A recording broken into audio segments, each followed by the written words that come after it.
that the Cowboys have decided to stop feeding Zeke, who gets the leftovers? You like that Nick Eatman headline right there? I love you, Nick. Before we get into the running back position and what's going on there, as I just spit all over my screen, we have Todd Archer with the Tyron Smith contract breakdown. So Tyron Smith is going to play for 1 year, $6 million. So this is a reworked contract. This is not a restructured. This is, they've basically signed a new deal. He can make up to $17 million. So he gets a $3 million base. And his playtime, he gets $1 million for each increment of snap percentage that he plays. So if he plays 50% of the snaps this year, he gets $1 million. If he plays 55, another $1 million, 60, 65, 70, 75, 80, 85, 90. And then he's got incentives like, $500,000 for one playoff win, 2 playoff wins. He gets another $500,000, so on and so forth. So he's got a chance to earn some incentives, earn some of this money back, but they've basically reduced his contract number, his cap hit this year by $9 million. So what does this tell us in terms of starting, if anything? I think it means he's starting at left tackle and that they're protecting themselves if he gets hurt. And that, look, we'll pay you if you play enough, if you're healthy enough, we'll make sure that you're paid. Because, I mean, gosh, $1 million for 5% increments of playing time is a lot. That's a protection against him getting hurt. I don't think that's a protection against somebody else getting hurt and him having to step in and play. Oh, gosh. You're ready to be done? Ridiculous. There are voidable years here in 2024 and 2025. So voidable years are basically just salary cap tools that let you shift money to years where he's not actually under contract, which means this is it. This is his last contract year. He's not here past this year. I'm not trying to put Tyron out to pasture. I just don't want Tyler Smith not to be the left tackle. Tyler Smith needs to be the left tackle if you think he's the future left tackle of this football team, which I guess some people who used to coach around here did not believe. But I'm assuming that they do think that that is the way to go. More than held his own last year. This would be ridiculous. You're just asking to reshuffle things when Tyron gets hurt if he starts at left tackle. Yeah, let's be honest. You just kind of referenced it there. Joe Philbin didn't like Tyler Smith. And as much as the discussion was after the draft, like, hey, no, but he came around. And I think you talk to people over there, they'll tell you, Joe Philbin never totally came around on Tyler Smith.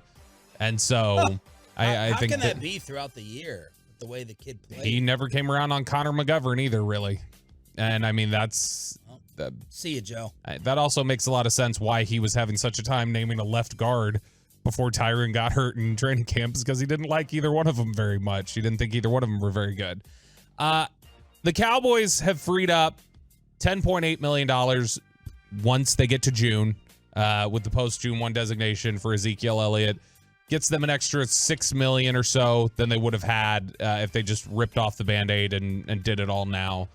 But how do they divvy up these carries? So this is going to be Tony Pollard's the bell cow. I think they'll get somebody in here. So health-wise, we're not worried. I think he'll be ready. I mean, long-term health, who knows? By camp. Yeah, I think he'll be ready for camp. It's just a bone, right? There's no Yeah, his actual surgery, I guess, was for the sprained ankle though. It wasn't even for the break. Right. That one was just something that they're going to heal. The surgery was for the sprain he suffered on that same play. Yeah. And so he should be good to go. But this is also, I mean, gosh, how many years in a row now are we looking at heading into the season with the starting running back coming off an injury to their knee or lower? Is this the same doctor though that performed the surgery that ruined Dez's career? Is it the same guy? I don't know. That's not nice, Choppy. Tony Pollard is going to be the primary guy. I think you're going to look at, they will bring somebody in here to supplement. I don't think it's anybody that's going to get the same workload unless they get a Bijan Robinson in the first round. I don't think this is going to be anybody that's necessarily going to get the same amount of work that Ezekiel Elliott did in that split.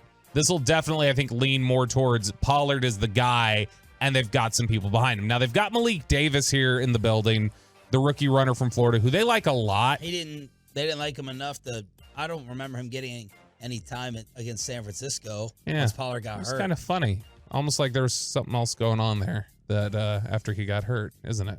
What are you alluding to? I think they just feel like Malik Davis needs to grow up a little. He needs to mature a little.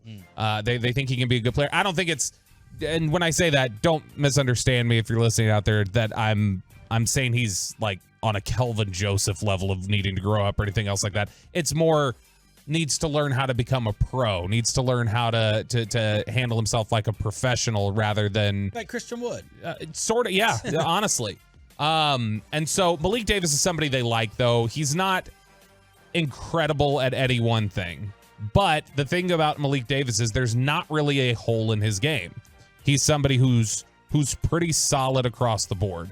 He can pass protect pretty well. He's a good receiver out of the backfield. He has good contact balance. He has good vision.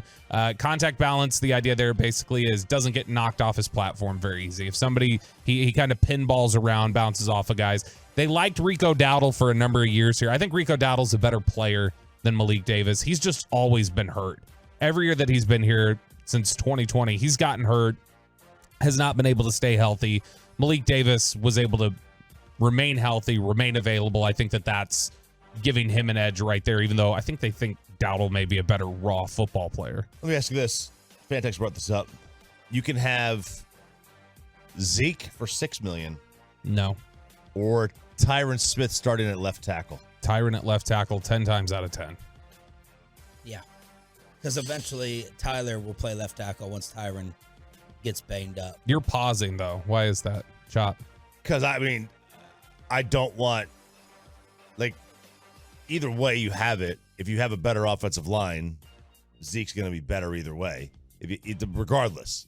I just don't want I just don't want to see Tyron out there stopping progress. But yeah, I agree with you. I would much rather. At the end of the day, I would choose that one. Now, there's a couple different ways that this will not be it. It will not just be the Malik Davis, Tony Pollard show. They're going to have to supplement in other areas. So that will likely mean the draft. That will likely mean free agency. Both of them, I would guess. I don't think it's something where they either just sign a free agent that takes running back off the board for them, or if they draft a running back, that means that they're not going to go out there and try and sign some sort of a veteran. They're going to add both, I would guess.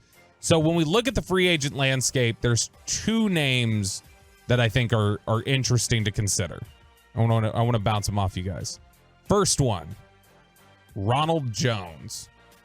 Played with Kansas City last year. The old Buccaneers guy? USC running back, was the 38th overall pick by Tampa Bay. Struggled to get on the field for a few years, but was productive. Averages about 4.5 yards a carry. Is somebody who's shown he can catch the ball out of the backfield. Going to be 26 next year. Don't think he'd break the bank for you. He's from McKinney North, so he's from this area. I don't care where he's Ronald from. Jones. No, but I'm saying, Cleveland. I'm saying we're talking about why would there be interest on his part? He is a free agent. Why would there be interest on his part? Why would there be interest on the Cowboys' part? How do we marry the two together? I'll say no. I'm out on any running back who's not on their rookie deal. So you're out on adding any running back via free agency to any amount of money? Yes. Like I would just draft somebody in like the 5th round. All right, okay. So I guess we'll cut Chop out for the rest of the free agency discussion. Yeah. Sean, Look, I don't know anything about Ronald Jones' game. Then let me throw you somebody else. Yeah. Kareem Hunt. Kareem Hunt will be 28 next year. Has clearly had a nosedive ever since his rookie breakout campaign against or with Kansas City in 2017. Has not been the same player since. Has obviously gotten into trouble off the field. And Nick Chubb. He is a guy. Nick Chubb, right? He averaged just 3.8 yards per carry last year. Not great, but he's still a guy who can catch out of the backfield pretty well. Jeff Blasco, who's now the running backs coach here, was in Cleveland with him in 2019. Would be able to, I think, give you a yay or nay, thumbs up, thumbs down. And I think from talking to some folks, I don't think he'd necessarily be opposed to Kareem Hunt. Carries last 4 years in Cleveland, 43, 198, 78, 123. So we're talking about somebody to work behind Pollard. Yeah, I'm just looking at like wear and tear. Yeah. So fine. If they all want to take minimum, I'm fine with drafting someone. And if someone wants to take a minimal deal, go ahead and bring in a vet insurance. What would he get? Let's say I think the figure to throw out there for him right now, let's say it costs you $3 million. 1 year, $3 million. So now you're at 14 million on your running back room. When you add in Malik Davis. in his 900,000. Yeah, whatever it is. That's a lot on that running back room, man. I don't know. Below I like Kareem Hunt though.